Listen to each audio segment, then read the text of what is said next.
Bradley James, welcome to the Urban Pharmacy Podcast. Thank you, Stacy. I'm happy to be here. We're going to let the listeners know a little bit more about you.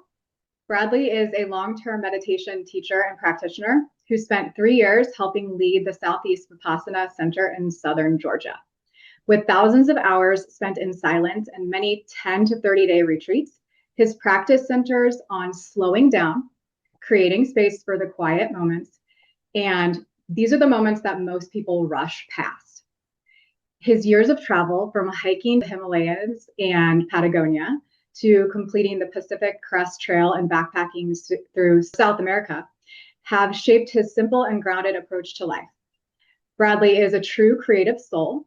He makes stunning wood and epoxy art. Each piece is a colorful, hands-on meditation and composes music that opens the heart and moves the body. Above all, he aims to serve others on their journey toward inner freedom and uses his most honest tools, which are his hands and his voice. So, Bradley, we've got to unpack a lot here because Yeah, you are you are one to share. I'm excited to let people know more about your story. yeah, where to begin, Stacy? There's a lot to unpack there. Yeah, there is. Well, before we get into the interview, I want to ask you because we are actually putting a retreat on together called the Vital Reset. It only makes sense to ask you what vitality means to you right now in this season of your life. That's a great question. And actually is something I've thought about because we've been planning this retreat for some time, and the definition kind of keeps morphing on me and bringing in new insights. But right now, I think vitality is, for me, the ability to show up for what I'm experiencing. And that doesn't necessarily mean fully energized, uh, and bouncy and bubbly and you know this kind of Mhm. energy. I think that's what I thought vitality was, but as I kind of dive deeper into it, it's being able for me to show up exactly where I'm at. And we've talked about this before, Stacy, this this idea of surrender. Yes. Surrender. And I'm just having to keep reminding myself of this. I have certain directions I want to go in my path, and sometimes there are blocks there, Mhm. and I have to surrender to a path that I didn't foresee. Right. And sometimes that brings up emotions that are uncomfortable. I have to grieve letting go of things, um, and just sometimes do things that I'm not in that moment totally inspired about. Yeah. But when I like come back into this mode of acceptance and just being exactly where I am, Mhm. there is this like wellspring of energy underneath all of whatever my mind is telling me, whatever my emotions are feeling. There's something underneath it that still feels very alive and ready to move forward. Yeah. That's so good. You have such an insightful way of um, approaching life, I feel. And I think that that has so much to do with the work that you've done, your deep inner work, and also probably a lot because of the meditation work that you have done. Hmm. And I know that that's something that is like the fabric of your day. I would like to know, Bradley, where in the world did your desire to start meditating come from? That's a great question. Uh, let's see how far back we can go. Mhm. I remember as a child, like going to sleep and being excited to go and lay in my bed and just lay there and imagine my future, imagine things that I wanted to experience, and really kind of go into a different world. And so I kind of developed this comfort with just being still and just being like within my own framework of my body and mind. And then as I got into like my late or my early 20s, I left university and left all the influence of that and started to have to make decisions on my own and went through this whole rebirthing process where I realized I was actually kind of suffering quite a bit on the inside and started to look for modalities that would help me alleviate that or do something about it. And I mean, meditation, and I'm saying meditation in this big blanket term, right? There's so many Right. types of meditation. You could encompass breath work in that. You could encompass a lot of modalities. But I think in my early 20s, I started taking meditation and sitting in silence much more seriously, started developing a practice, and that has only strengthened basically in the past 15 years. Hmm. And did you find it hard to calm your mind? I mean, you were explaining as a kid, it was more kind of like dreaming, Mm. and I could see how that could definitely be part of it now too. But do you find it um, ever difficult to just calm your mind while you're meditating? Do you just let do you Yeah. just let things come to you? Yeah, so I definitely went through a phase, which I think most people do, is they're trying, even how you phrase that, they're trying to calm their mind. And dealing with the mind is such a delicate process, and I can't really try and calm my mind anymore. What I've had to do is cultivate a space that is underneath, like I said, all of the comings and goings of the mind, of the body, all these sensations. And sometimes I am underneath all that and I do feel calm. And sometimes I'm in the waves getting sloshed around. Right. But I think after so many hours of practice, I start like somehow in the brain, the mind starts to understand how things change, how everything is impermanent, from everything that we see, touch, feel, taste to everything inside as well. And something starts to click after so many hours that it stops reacting in the same way. So someone sits down to meditate the first time, they are trying to have a calm mind, and all their mind is doing is reacting, reacting, reacting. But after just watching how the mind is essentially crazy for so long, some part stops to take it so seriously, stops reacting to it, stops thinking it's some big deal that's occurring. And that space that starts to develop between the mind and I guess you could call it some inner peace, that starts to grow more and more as one practices more and more. So even if my mind is like everyone else is sometimes going crazy, the full moon's out, or whatever's happening in my life, things aren't going my way. I'm really excited about things. There's 1,000 reasons why the mind might react. It's like I've developed that space between my mind now where that's just a show occurring. Mhm. And I don't have to like jeer at the show or yell when something's going wrong at the show. It just is what it is. And I adapt as much best I can moment to moment and move forward with the new data that comes. Mhm. So does that make sense? Yeah, yeah. And so, so you have had such a transformation from your own personal practice that you decided that you wanted to go and work somewhere and help serve others Hmm. on their own journey to and it through silence, right? Silent meditation. Yes, so basically I sat a retreat, a 10-day silent retreat in 2015, and then I went and hiked the Pacific Crest Trail. And so I went through this big opening and I realized that I had been traveling for the past, 3 or 4 years, doing very cool things, seeing very awesome things and places and settings. And I think kind of coming up short with where I thought I'd be internally.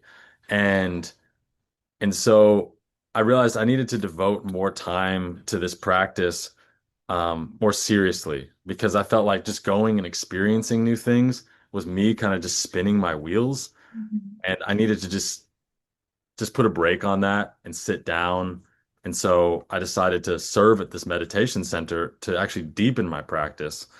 And through that process, I ended up becoming quite useful, learning the ins and outs of the center. They ended up asking me to be the manager of the center, which is it's a multi-million nonprofit organization. And so I got a lot of not just meditative experience because I was meditating 2 to 4 hours a day when I wasn't on retreat. And when I was on retreat, probably more like 10 to 15 hours. And but also developing worldly skills like managing a business, public speaking, delegating, training, things like this that would serve me after that experience as well, and is serving me to this day. Yeah, so it sounds like you kind of needed to get rooted. Yes, definitely, Yeah, definitely. grounded, rooted.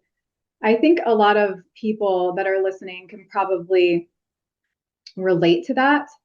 And the clients that I've worked with, even just nutrition clients and lifestyle, meditation always comes up. And every person is always like, oh, they think it has to look a certain way.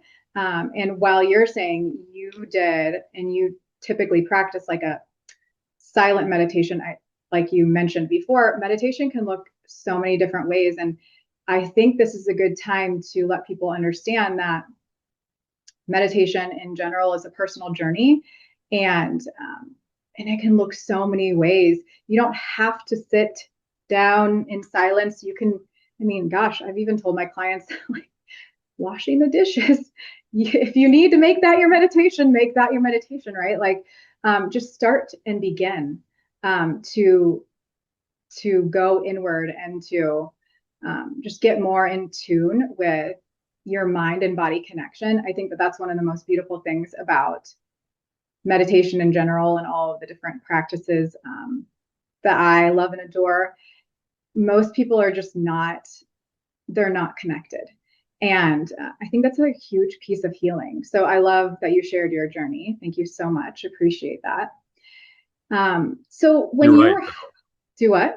You're right about that. Like that's the whole purpose to me is coming back into the body and like understanding your existence within space and time and being able to feel that.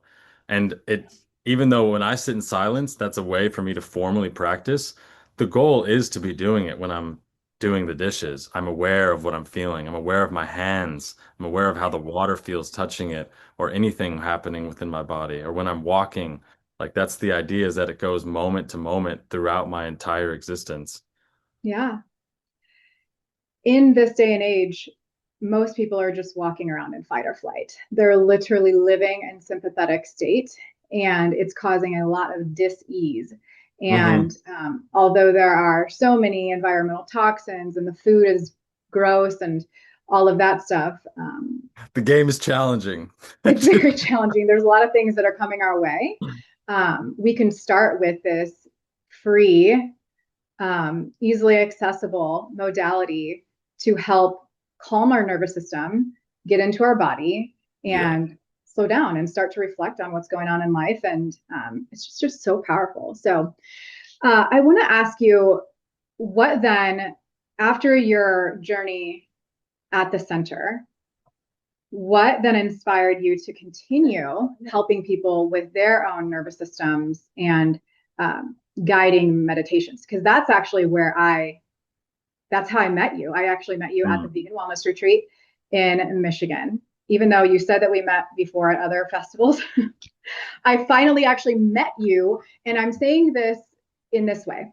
I was working on my laptop. Okay. So people that are listening to this envision this. I was working on my laptop, probably should have been doing the activities that were going on at the vegan wellness retreat, but I was writing a newsletter to my people. I was trying to serve and I was like in the zone. And I heard Bradley walking people through his nervous system reset. Everybody was just outside, like on the grass, laying down. And he had a very militant way of teaching. So hopefully, you don't take offense of that. I teach Pilates. So Joseph Pilates, in his own right, was incredibly militant in the way that he teaches. So I completely resonated with the way that Bradley was teaching. He was like, just quiet down, just calm your brain. He's like, just like detach from the outside world, just be here now. And your teaching was so powerful that it really like, I was like, I've got to understand what Bradley's doing and how he found, um, Mm. what he's teaching people now.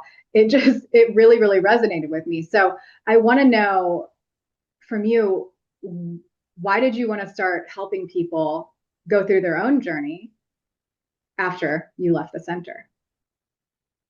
Yeah, it's a great question. Well, I didn't immediately start doing that right after I left the center. I I went on some other of my own adventures, and I think like anyone, when I find something that's useful to me, and I see a world that is suffering and struggling and basically doesn't have the right tool set, Yep. I just want to be useful because, and selfishly, that's extremely nourishing to me.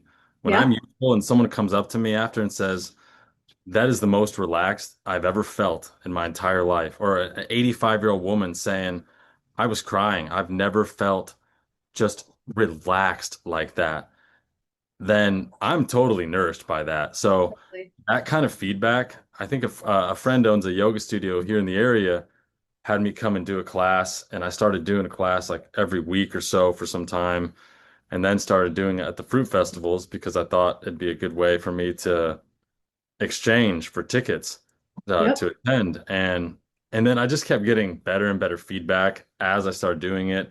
I started also becoming better at it. My voice has opened up through this process along with making music. And so yeah, now I just love it. I love it because I'm just giving them a tool that they can then do with what Right. they want. But as opposed to me, I don't know, it's like do you teach a man to fish or do you just give him some fish? And Right. it's I want to teach them the tool so that it's in their power now. I have nothing that I'm holding over them. They owe me nothing. I received this for free, and you deserve to have it, basically. Definitely. So, It's really empowering. I think that most of the time our biggest transformations, even if it's like from a place of darkness, something that helped bring light into our life, is one of our greatest things that we can share with other people to help. And I think that you're definitely living that out, and it's very inspiring. And you're going to be bringing your own teachings to the Vital Reset retreat. And although we haven't solidified the schedule quite yet, um, I'm sure you're probably going to be teaching the nervous system reset, um, where you have people like contract pieces of their body and get into the moment, into their breath, um, and kind of, you're contracting super hard, then you're releasing, and then right. it creates blood flow. It creates, I don't know, a higher existence, I believe. And we're definitely going to have that in the retreat. If you guys are interested in learning more about the retreat, by the way, just check down in the show notes. Um, Spaces are Gonna be very so many limited. tools that we're gonna give, Yes. and I'm just so Are. excited about it. And this brings me into your journey now that I want to know more about with your diet, because this vital reset retreat is not just about mind body connection. It's also about living in this world that is kind of rigged, not in our favor. And we have to not only, we're creating like this ecosystem, we're creating this container, this space, this social circle, the support system, right? We're creating that. We're also giving people highly nourishing, high vibration foods, and we're giving them the mind body tools that they need to succeed. Many So tools, many tools. just so many. And you live the plant-based lifestyle. Yes. Most people here on the Urban Pharmacy podcast do. And I know that you're very into raw living. Yes. And what is that? How does that make you feel versus when you're eating other foods? I think yeah, I feel great. I feel overall very good. And I don't honestly I don't judge that based on how my body is feeling all the time. Mm-hmm. My body, like most people's body, goes through ups and downs and twists and turns. So I am not judging when I say I'm feeling good, I'm looking at my entire life. I'm looking at the relationship I have with my mind, the relationship I have with my body, the relationship I have with my family, the people around me, what I'm creating. I'm looking at a lot of different factors. And when I see that I am very much enjoying all the directions Yeah. that my life is going, then that's what I mean when I Yeah. feel good eating what I eat. Yeah. It So, makes sense. It makes sense. It's like why change anything if things are going like in the right way, right? right. We're gonna like stay there and continue on that path until, you know, until you feel like you need to make a shift. That Exactly. makes complete sense. And I've been eating fully plant-based for 16 years. And it's been such a journey of, fully raw, high raw, fully cooked, essentially, just Yes. lots of potatoes, lots of Hawaiian potatoes. And like I think that there's a time and a space for everything. And I think that really what we're wanting to do at the Vital Reset Retreat is to help people amplify the way that they might be eating and living. And the food is going to be one of the ways that we're going to do that, using mostly raw foods, helping people understand different ways to create flavors and recipes. We have an amazing chef that's going to be at the retreat as well, teaching his skills and arming people uh, to take it on their own path, right? And to listen to their body and tap in and tune in to what they need, but really centering it around plants. I think it's so interesting. I find that you're super drawn to fruit. Why? Can you tell us more about why you love fruit so much? I just love it. I mean, like I think some people we're just born with different predilections, different tendencies, and different karma. And Yeah. Yeah. like trying to explain, why did you decide to be born in Indiana, Stacy? What was it about Indiana that made you want to be born there? It's like I don't know. I Yeah. just Yeah. that's just where I was born, or that's just what I like. And Yeah. um I mean, I could justify it and say, well, it tastes great. I can eat a ton of it. It tells me exactly when to stop.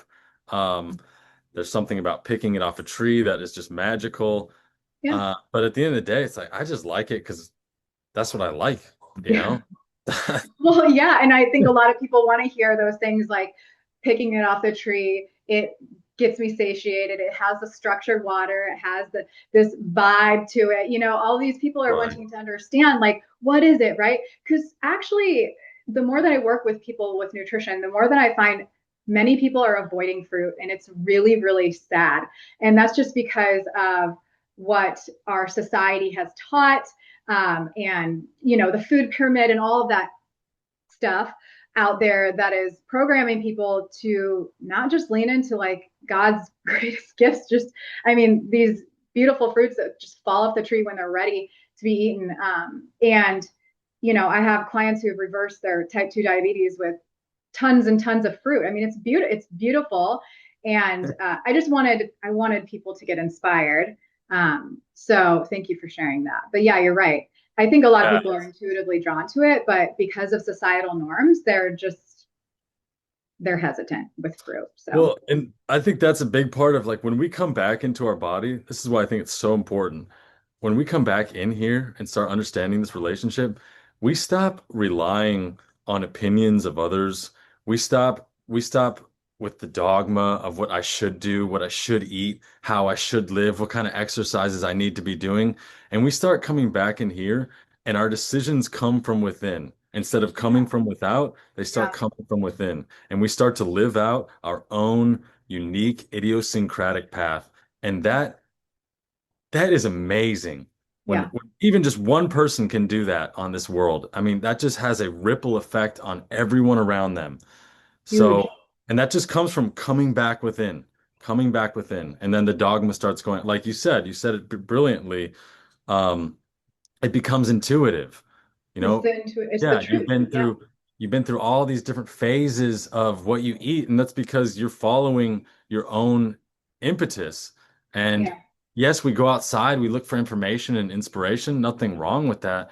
But at the end of the day, you're responsible for what you eat. So you better make damn sure that the decision's coming from you and that you've checked yourself. Definitely. Definitely. And speaking of outside influences, I just want to mention Dr. Steph Peacock because she's a partner here at the Vital Reset. And we are going to be bringing solid scientific education that I feel highly drawn to. And I have known Steph for so many years. So for the people that want that, I Yes, mean, even though leaning into your intuitive truth is the goal, finding a little bit of education to help back you up and to help empower you on that journey and catapult you forward, I think is super key. And Steph is going to be bringing a lot of her knowledge as a functional practitioner. And we're so excited to have her as part of the retreat as well. definitely. So, so at the Vital Reset, Bradley, we talk a lot about building the bridge between where people are and who they're becoming. Yes. So I want to know from you, what does that mean for you right now? Like what does building the bridge for you look like personally? And then if you want to expand on that, what does it look like collectively? Yes. Building the bridge for me, it's funny. I just built a bridge last week. And so Oh, this metaphor has been coming up in my life a lot and building this bridge. And I think the bridge for me is, I've decided there are certain wells essentially that I'm digging right now. There's a meditation well, there is this artwork well that is both music and my woodworking.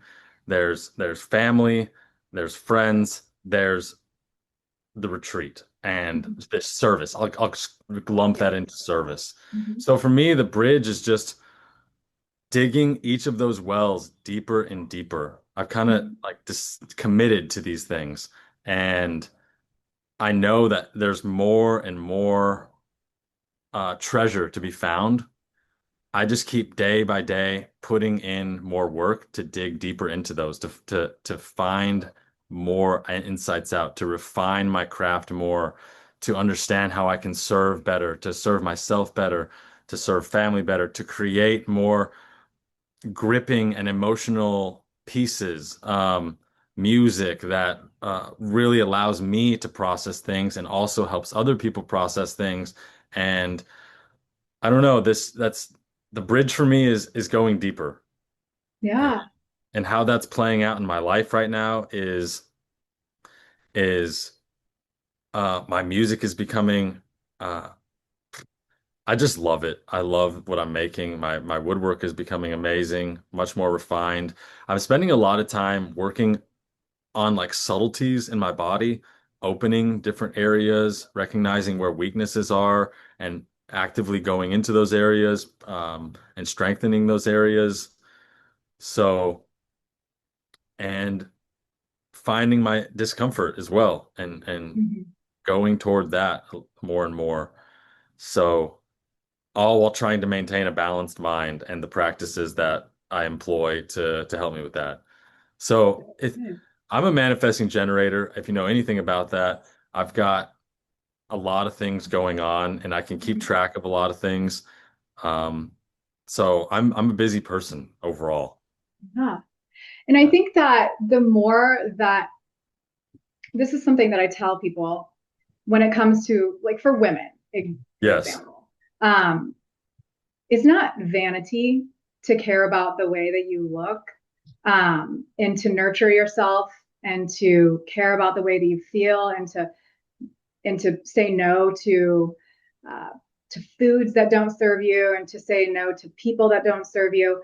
It's actually vitality. It's not vanity. It's vitality. And for you, you're going through your own journey, like similar to that. Like you're refining yourself, and it's not selfish to do that. It's selfless, I believe, to work on yourself so much that it, like you said, ripples out. It's just that you cannot help the vibration that goes out, the frequency that goes out to the rest of the world. Um, and I would say that since you're refining and going deeper into those layers of yourself, it will only help humanity, um, even if it's indirectly. So I think that that's awesome. And I think it's a really good message as we go into this next question.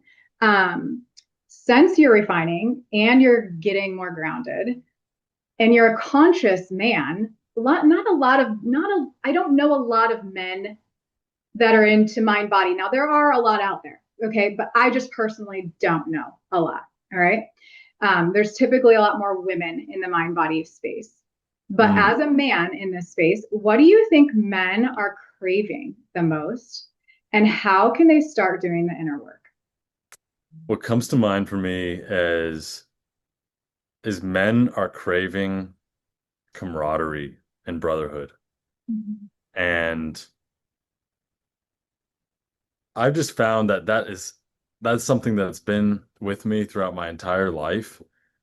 I was in the Boy Scouts and I was around men quite a bit, or boys at that time. I was in fraternity and university, and so being around men in that space as well. I've traveled with men, and I've recognized there have been times in my life when I've been without brotherhood, and those have been some of the hardest and darkest times in my life. And for me, that is just such a thing that is so important. And if we don't have like brotherhood in our lives, yes, it's nice to have them virtually, to some degree, but in our physical lives, to have brothers is is irreplaceable. It's invaluable. And I think we want that because they push us. Men push other men in a way that feels very comfortable to go through. Um, Mm-hmm. Mm-hmm. it's Different than a woman. it's different than a woman. Yeah, it really Definitely. is. Definitely. And it's just it's hard to put into words how special like brotherhood and camaraderie is. And I'm sure this is the same for sisterhood. Oh, And of course. so yeah, I think that's what they're craving. And how they do that, I think, is I don't know, I guess you got to put yourself out there. You got to take some risks, and which isn't always easy and comfortable. Um, but I think when we come back into our body again, for me, it always comes back to coming within because Mm-hmm. when that's where all the energy is. Like that's where you're going Right. to get the motivation to do all the things that are hard and that you're unmotivated to do in that moment. Right. So for men wanting to develop a connection and a relationship deeper with their own mind and body, talk and be around other men who are doing that. Other Yep. men you emulate, other men that you look up to. Be humble, right? Like it's okay to need help. It's okay to ask for questions. It's okay to feel whatever it is you're feeling. I mean, so many Right. men, it's an epidemic to just avoid and repress whatever we're feeling. And Definitely. yes, I understand it's hard to feel these things, but understand that feeling is a skill. And as we get better at feeling, and as we get better at being sensitive, and I'm not saying like boo-hoo, like, ow, that's, that kind of sensitive. I mean, being able to feel subtleties within our mind and body, it becomes easier. The things that I was struggling to feel 5, 10 years ago don't even like throw me off now. Like Right. the lessons that I'm having to learn now are much more challenging lessons than 10 years ago. And due to that, the reward after these lessons is much greater. Therefore, my Mhm. life is changing significantly. I'm being met with new experiences, new opportunities. And that comes from just learning how to feel. Because if we don't know how to feel, look, this is how it works. When we don't feel, we stay in the same cycle because we're Yep. not learning the lessons. In fact, that's that's not even accurate. Actually, when we're repressing, we're actually doing this. We're going Yep. down and getting And it denser. will, But when we're yes. learning how to feel, we are slowly working through one chip at a time these patterns that have solidified us, and we start moving up the spiral. Yep. And our experience becomes, more easeful, more graceful. So that's what I want for everyone because that'd be amazing to be around a bunch of other people that are living their unique life. Yes. Yes. So, yes. So you are a good person to be around because you're embodying this work. And that's just another reason why we opened the Vital Reset Retreat, not only for women, but for men, because Yes. it's very Yes. I'm important. glad you said that. Yes. And this as is well. this is so important. And That is. as we go to these festivals and I see men doing the meditations, I see men doing yoga, I see men wanting to eat more plant-based and just enlighten themselves. Like you said, Bradley, you've got to surround yourself with other people that are doing that. Your environment is so important to your success. And it's not just your physical environment, like the things that you have in front of you in where you live and that it's your people. And you've got to, if you don't currently have the people, we can be your people if you want to rise up and change your life. So Yes, I just want to say I'm very curious and excited about who those people are going to be, who we are drawing in, yes, because they're going to be amazing people. And absolutely. I'm so curious how they will transform and respond to being in this container. And as they move through all the experiences, what kind of person they will Yes, be at the end of it. That to me totally. is Well, there very is no exciting. end, Bradley. There is no end. But I That's hear you. true. At the end of the container, when we burst it open and let them free out into the world. Right, right. But yes, yes, true. Yes. So that just I want to make sure that people know your personal transformation journey is never ending.